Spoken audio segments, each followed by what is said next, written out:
Sahabatku yang dirahmati Allah Subhanahu wa Ta'ala, dikisahkan di zaman kekhalifahan Turki Utsmani terdapat seorang pejabat negara, pejabat pemerintahan yang sangat terkenal dengan ketegasannya memberantas korupsi dan juga segala macam kemungkaran.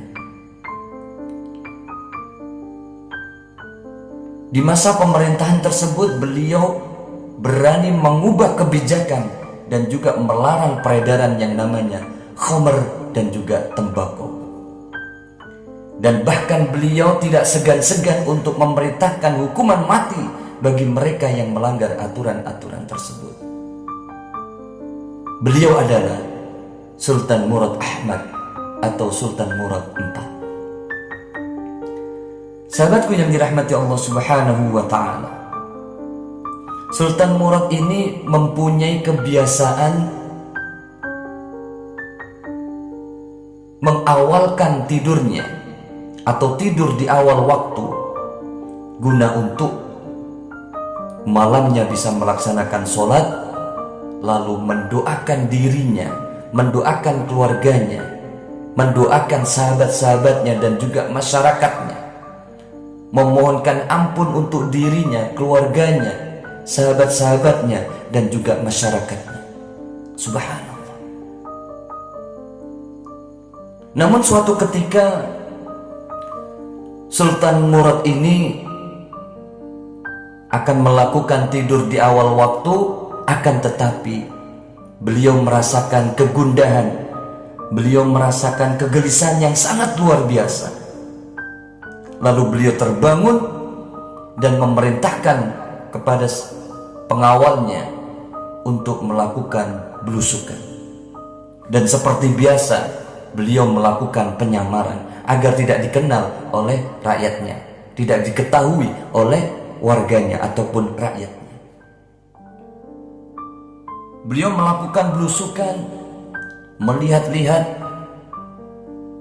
mungkin ada pencurian, kebakaran, atau hal-hal yang tidak diinginkan. Akan tetapi pada waktu tersebut tidak terjadi apa-apa. Lalu beliau kembali lagi untuk melakukan tidur di awal waktu tersebut. Akan tetapi terjadi lagi kegelisahan, keresahan, kegundahan. Sehingga apa? Sekali lagi beliau memerintahkan kepada para pengawalnya untuk mengawal beliau untuk melakukan belusukan. Tidak selang lama, kegundahan, keresahan, kegelisahan yang beliau rasakan betul-betul terjadi. Ketika melakukan belusukan bersama para pengawalnya, beliau menemukan sebuah lorong yang sangat sempit. Dan para pengawalnya menemukan seorang laki-laki yang tergeletak di atas tanah. Lalu sang sultan pun menggerak-gerakkan tubuh lelaki tersebut. Ternyata lelaki tersebut telah meninggal dunia. Anehnya, orang-orang yang lalu lalang di sekitarnya tak sedikit pun yang mau mendekatinya, tak satu pun yang mau memperdulikannya. Lalu Sultan Murad pun memanggil mereka dan tak menyadari kalau beliau adalah seorang sultan. Lalu orang-orang tersebut bertanya, "Apa yang kau inginkan?" Lalu Sultan Murad pun menjawab, "Mengapa orang ini meninggal tidak ada satupun di antara kalian yang mau mengangkat jenazahnya? Siapakah dia? Di mana keluarganya?" Lalu orang-orang yang ada di sana mengatakan, "Orang ini adalah orang zindik, suka menenggak minuman keras dan juga suka berzina." Sultan Murad pun menimpali, "Tapi bukankah ini termasuk umatnya Rasulullah Muhammad SAW? Ayo angkat jenazahnya, kita bawa ke rumahnya," kata sultan yang menyamar jadi rakyat biasa. Dan mereka pun membawa jenazah laki-laki ke rumahnya. Dan ketika sampai di rumah, sang istri laki-laki itu pun menangis. Lalu orang-orang yang membawa jenazah pun langsung pergi. Dan di rumah tersebut tinggallah Sultan Murad dan juga pengawalnya. Dalam tangisnya sang istri berucap pada jenazah suaminya, "Semoga Allah merahmatimu wahai waliullah.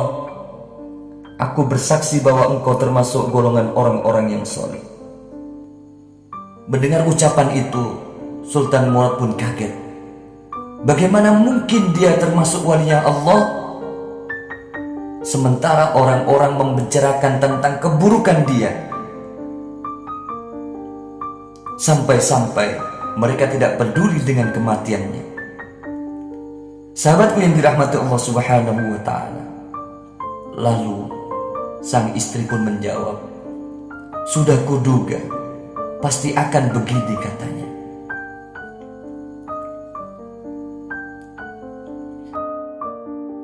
Setiap malam suamiku keluar rumah pergi ke toko-toko minuman khamar.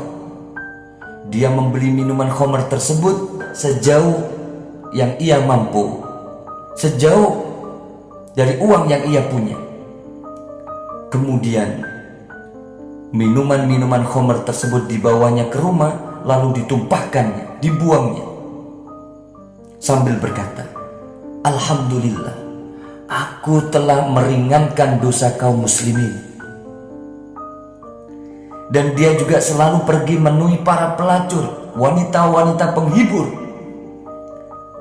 Lalu suamiku memberi mereka uang dan berkata, "Malam ini kalian sudah dalam bayaranku, jadi tutuplah pintu-pintu rumahmu sampai pagi." Kemudian suamiku pun pulang ke rumah dan ia berkata, "Alhamdulillah, malam ini aku telah meringankan dosa para pelacur, wanita-wanita penghibur, dan juga pemuda-pemuda muslim."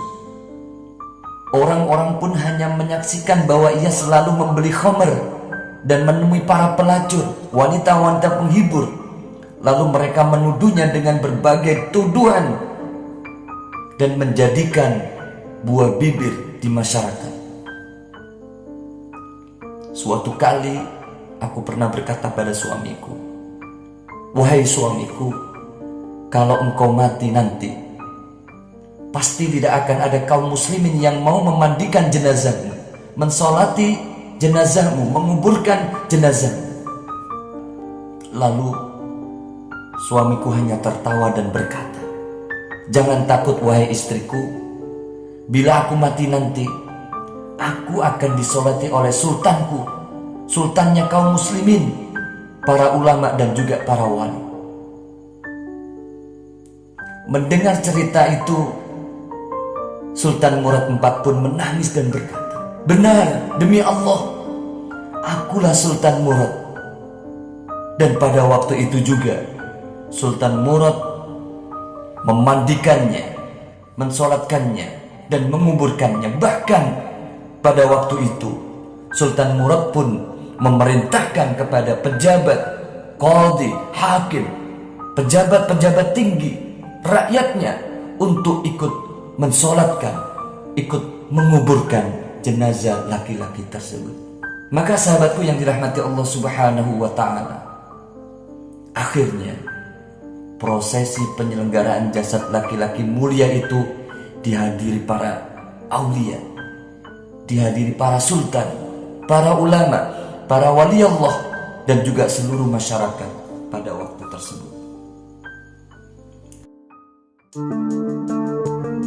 Dalam hal ini, mari kita selalu berprasangka baik terhadap siapapun, dimanapun kita berada. Jangan sampai kemudian kita berburuk sangka kepada orang-orang yang ada sekitar. Ingat, tugas kita hanya mendoakan agar mereka mendapatkan hidayah, maunah, pertolongan. Sahabatku yang dirahmati Allah Subhanahu wa ta'ala, kisah ini mengajarkan agar kita untuk senantiasa berbuat baik, bertabayun terhadap segala sesuatu. Dan juga hikmah lain adalah Allah Subhanahu wa ta'ala tidak akan mengabaikan orang-orang yang berbuat baik dan berjihad dalam kebaikan. Dan juga termasuk Sultan Murad ini bisa menjadikan teladan untuk kita semua, kaum muslimin dimanapun berada.